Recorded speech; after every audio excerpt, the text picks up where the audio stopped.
talking about what we're describing really as a concept that isn't talked about very much, but is perhaps one of the most unspoken, misunderstood retirement challenges of our time, and that's this notion of feeling like you matter. Feeling like you matter when you retire. That notion of being seen, of being valued, and contributing to something. Look, these are basic instincts of all human beings. So anybody that is retiring is going to feel this in some way. And the reality is that it's crucially important, and a lot of studies are coming out and saying, well, it's not just about how much money you have. It's not just about how long how much money you got set aside to pay for your finances, your health care, or any of those kinds of things. But the need to feel valued, useful, and connected is just as important as those financial questions. One of the things that, one of the reasons why we always ask kind of the question when people come to us to start talking about retirement is, well, what are you going to do with the rest of your life? Answering that question can be just as important as where is my income coming from? How much money do I need in retirement? And while most people, certainly plan carefully for what retirement looks like from a financial perspective, a recent study concluded that less than half of folks spent really any time at all trying to figure out what their lives will look like after they stop working. And here's the kicker. Lifestyle, not finances, turned out to be the strongest predictor of satisfaction in retirement. So if you want to retire and be satisfied, because after all, would you really want to be retired and dissatisfied? If you want to retire and be satisfied, you've got to have a game plan on how you're going to spend your time. Because the reality is when you retire, it doesn't just end a job. It often ends a role. It ends a routine. It ends a sense of being needed. It ends that sense of community that you have when you go into the office. And this is basic human wiring going back to, sort of caveman days, and, feeling valued by a group meant safety and belonging. And today, of course, it means, it determines how well we cope, how well we connect, how well we engage. So the question isn't, that you should be asking is, how long do I think I'm going to live? It's really how long will I continue to matter along the way. And so a lot of common mistakes that sort of pop up on this. These are the things that we see on an all too regular basis. And I guess it starts with believing money alone determines retirement success. The old expression, money doesn't buy happiness. That would certainly be the case, whether it's retirement or not. Just because you have money doesn't guarantee that you're going to have meaning or connection or purpose. And beyond the money stopping when the paychecks stop, there can often be a huge emotional gap that money alone can't fill. Because at the end of the day, you lose sort of some of those anchors of what work provides, right? In terms of those built-in sources of validation, whether it's different colleagues or responsibilities or recognition. And folks really oftentimes underestimate the psychological impact that all of that has in our daily lives, because the notion of retirement, it's a pretty significant emotional transition.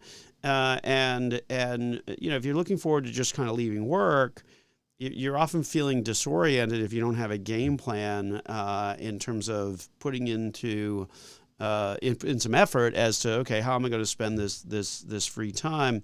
One of the biggest things that people do then is, in that situation, they have a tendency when they don't feel like they're as important or validated or seen as much as or mattered, then they have a tendency to withdraw. That's kind of the natural human instinct. But research suggests that they actually want to do kind of the opposite, which is contribute and engage and reach out to sort of prepare for a third act where retirement isn't an end, but rather the beginning of a new chapter. So some of the things to be thinking about as you think about retirement and thinking more about this concept of mattering and how crucially important it is to that overall satisfaction in retirement that sense of usefulness really does help to reduce some of the emotional impacts of anxiety and depression and feelings of isolation. And so those are all certainly important things to be able to combat.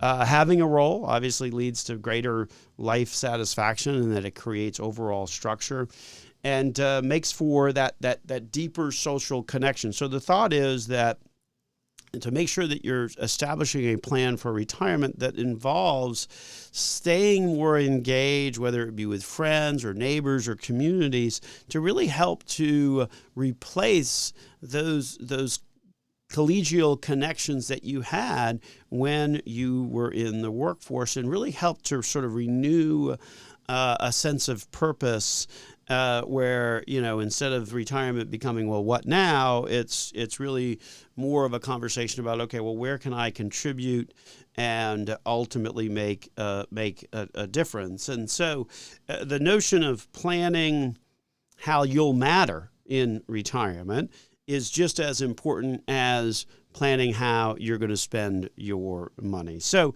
at the end of the day, to do that, just like anything in life, it requires planning and thinking out of going to places where you feel seen, and looking for roles in the community where you can contribute and have those contributions valued, and ultimately cultivating relationships that involve mutual support, if you will. One of the key things is that folks often suggest is to just say yes to any invitation that you get, especially beginning in retirement, and make sure that you're extending your own in order to do the same for others, because clearly there's a need in the community as a whole for mentoring and volunteering and helping people out. So there's certainly plenty of need where you can find something to do where you're still going to matter, particularly if you're making yourself useful. So just some final thoughts on this kind of issue. As you think about planning your retirement, obviously important to think about it from a financial point of view. But ask yourself, what am I going to do? Who am I going to see regularly? What am I going to contribute? Where am I going to matter? How am I going to stay connected? Who's going to depend on me? All of those are equally important, and perhaps just as important, particularly because they contribute to your emotional and physical well-being. So make sure that you think about retirement beyond just the normal route that people think about. When you're stepping away from work, you're going for a new identity. And ultimately, just as you want to spend time planning and preparing your finances, you also want to prepare for life itself as well.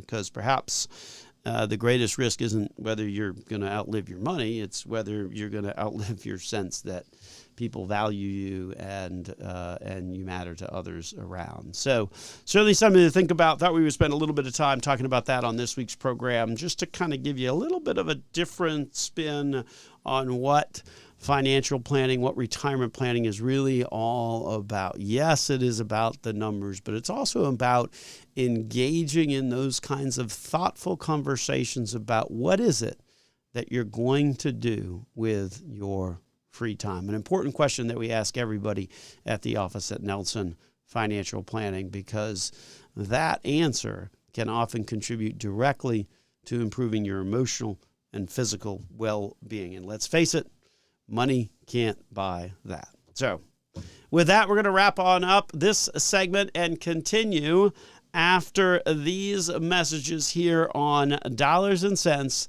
with Joel Garris of Nelson.